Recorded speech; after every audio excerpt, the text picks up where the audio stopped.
দেখো বন্ধু, এই পেয়ারা গাছটা আমার স্বামী লাগিয়েছিল আমার মেয়ের জন্যে। আমার মেয়ে যখন ছোটো ছিল তখন বারুইপুর থেকে এই চারাটা নিয়ে এসে লাগিয়েছিল।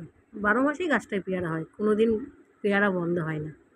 কিন্তু প্রতিদিনই টিয়া পাখি আসে, এরকম 2-3টে করে দিয়ে পেয়ারা খেয়ে চলে যায়।